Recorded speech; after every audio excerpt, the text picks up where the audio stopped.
Chers élèves, bonjour.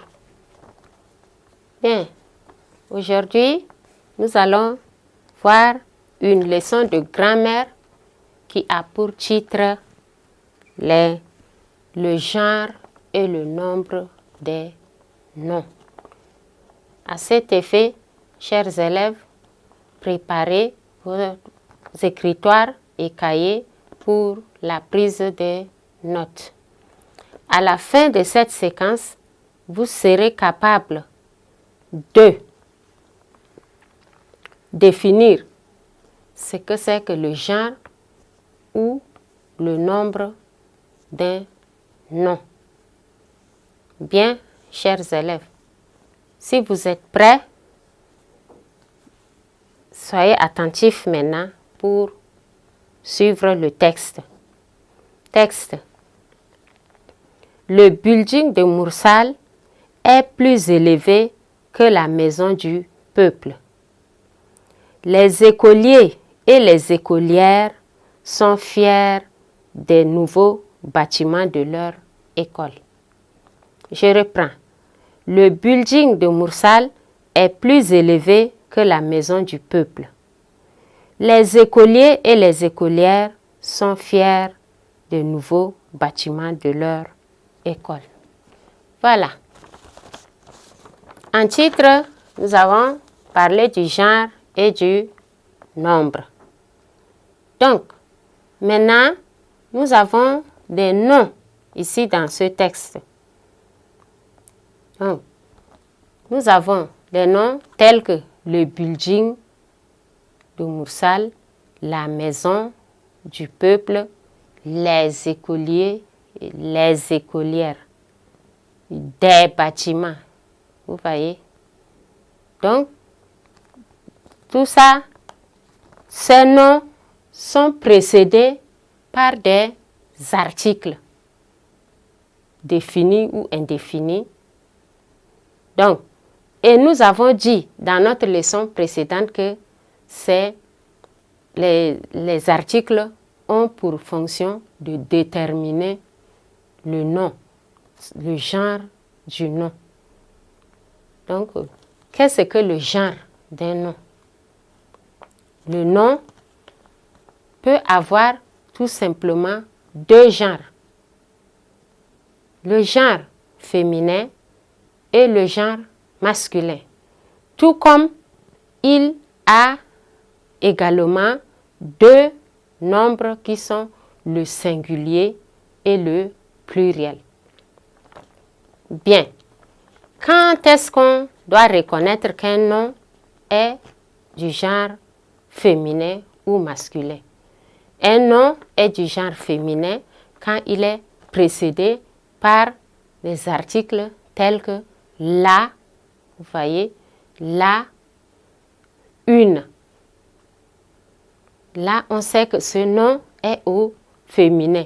Il peut aussi être précédé par L apostrophe. Et le L apostrophe, on le place toujours devant les noms qui commencent par une voyelle. Donc, il est présent aussi devant les noms féminins comme devant les noms masculins. Bien.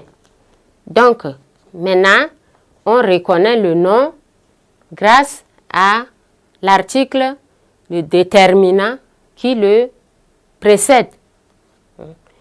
Bien.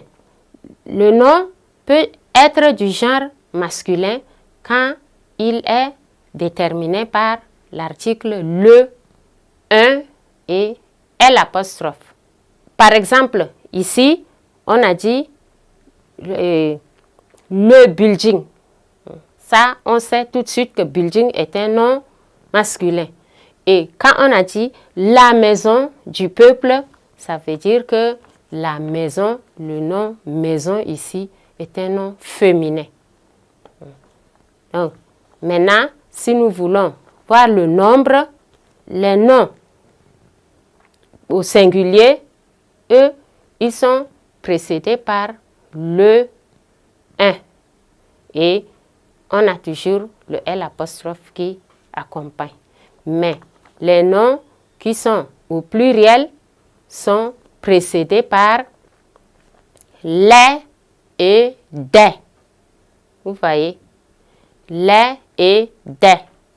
Donc ici, on dit, dans le texte, on nous a dit les écoliers et les écolières. Vous voyez?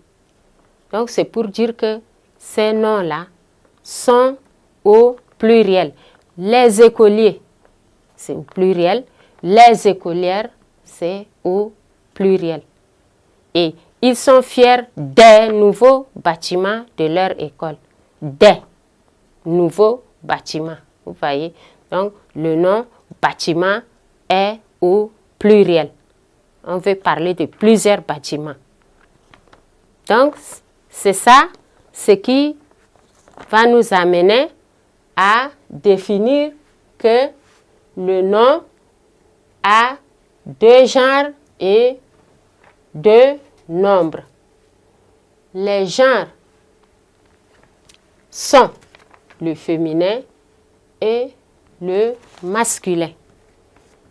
Et les nombres sont le singulier et le pluriel.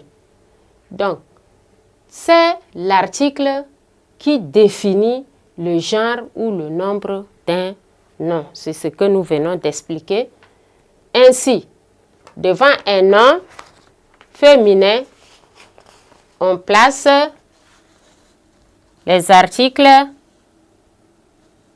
la, une ou l'apostrophe. Devant un nom masculin, on place le, un ou l'apostrophe. Et devant un nom pluriel, on place les articles les et des. Comme exemple, nous avons un marchand.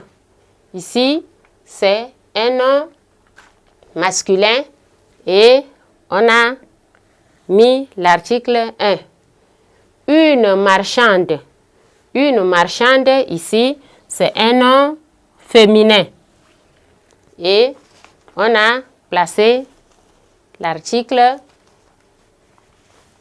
indéfini une. Et enfin, nous avons des marchands. Des marchands, le nom marchand ici est au pluriel et on a placé des. Ou on peut aussi dire les marchands. Ainsi, chers élèves, notre leçon tire à sa fin. Je vous dis au revoir et portez-vous bien.